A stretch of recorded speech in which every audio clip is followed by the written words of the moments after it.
मार्कोड़ा station बजार स्थित रिया रावणपोड़ी पड़िया 4 दिन व्यापी चली दशम सिमुलिया महोत्सव 2024 उद्यापित उद्यापनी उत्सव में महोत्सव कमिटर सभापति गोकुलानंद मिश्र सभापतित्व में मुख्य अतिथि भाव में बिजु जनता दल ओडिशा कला संस्कृति मानव संबल विकास विभाग राज्य संपादक और समाजसेवी शशि कुमार साहू जोगदे प्रदीप प्रज्वलन करी शुभ उद्घाटन करने सहित वक्तव्य में महोत्सव भाईचारार उत्सव जाति धर्म वर्ण निर्विशेष ऊर्ध्वे रही एही उत्सव को पालिबा को आह्वान देथिले। महोत्सव माध्यम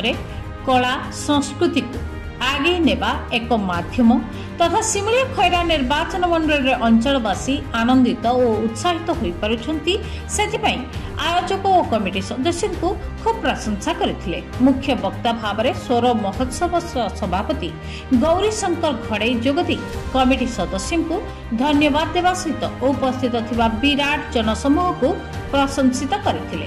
तथा महोत्सव सबु धर्म जाति को एक कर दिए बोली प्रकाश करथिले। वंदे मातरम कला केन्द्र द्वारा सांस्कृतिक कार्यक्रम दर्शकों को बेस आनंदित कराई पारिथिला। परे सिने तारका जीना सामल बॉबी मिश्र सहित एक रंगारंग मेलोडी कार्यक्रम दर्शक मानकु बेस छुमाइथिला। अतिथि उपस्थिति में दिव्यांगन चित्रकार प्रभाकर जेना प्रकृति बंधु गंगाधर राउल समाजसेवी दिव्यांगन अक्षय जेना तथा समाजसेवी दृष्टि ह्यूमन केयर फाउंडेशन तथा बजरंगी सेना को मानपत्र दे सम्मानित करा दैथिला। महोत्सव कमिटीर संपादक कमलश्री महांती शेष धन्यवाद अर्पण करथिले।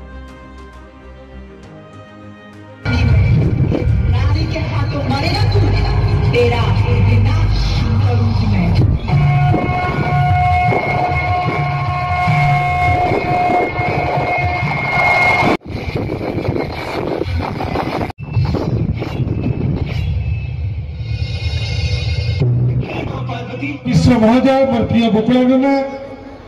आउ जड़े बंधु जी कमिटर संपादक जड़े संग्रामी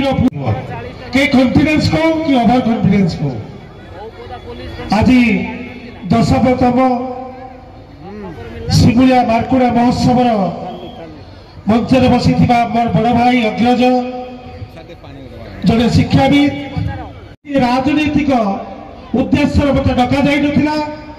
परवर्ती समय 2016 मसीह महोत्सव अतिथि आसी पुणी 2019 मसीह अतिथि आसी गोटे 2 वर्ष महामारी कोरोना कोविड महोत्सव बंद हो जाता किंतु से 2019 मसीहा मोर शेष थर मंच था।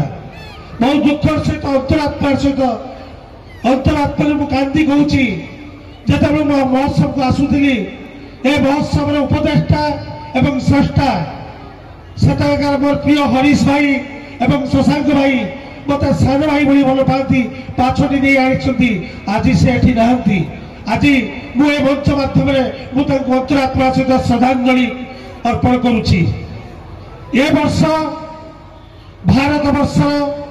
बहुत बड़ दिन यही जानुरी मासर किछि दिन पूर्वे 500 वर्षर रामलाला जहाँ को 496 वर्ष अपेक्षा करते सनातनी धर्मी यशस्वी प्रधानमंत्री श्री नरेंद्र भाई मोदी नेतृत्व में आज सनातन धर्म को भारत वर्ष को एक नुआ दिग देती रामलाला को प्राण प्रतिष्ठा दिवस कर तत्सहित आमर महान जननायक ओडिशार मुख्यमंत्री श्री नवीन पट्टनायक आमर जे ओडिशार भाग्य विधाता भारत में पृथ्वीर बड़ ठाकुर आमर जगतनाथ जगन्नाथ परिक्रमा प्रकल्प 17 तारीख कंप्लीट कर जगन्नाथ और राम 2 जन आमको मिलती भारत वर्षर प्रत्येक युवा बंधु प्रत्येक बड़े समस्त नमन करुच्ची।